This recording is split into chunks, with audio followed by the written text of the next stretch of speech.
শাকিব খানের বরবাদ সিনেমার বিশাল চমক। বরবাদ সিনেমার একটি গানে কণ্ঠ দেবেন জনপ্রিয় কণ্ঠশিল্পী আতিফ আসলাম।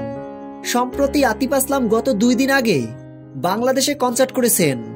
সেই কনসার্টে অনেককেই বলতে শোনা গেছে শাকিব খানের আপকামিং যে কোনো একটা সিনেমায় আতিফ আসলামের গান দেখতে চাই। এটা ছিল দর্শকদের চাওয়া ও প্রত্যাশা, কিন্তু এবার সেই প্রত্যাশা যে রাত পোহাতে না পোহাতেই পূরণ হয়ে যাবে, এটা কি সেই সকল দর্শকরা ভেবেছিল?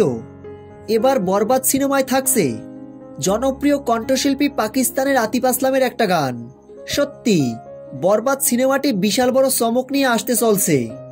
তো ভিউয়ার্স, বরবাদ সিনেমায় আতিফ আসলামের গান নিয়ে আপনারা কতটা এক্সাইটেড কমেন্ট বক্সে কমেন্ট করে জানিয়ে দিন। ভিডিওটি ভালো লাগলে একটা লাইক করে দিন।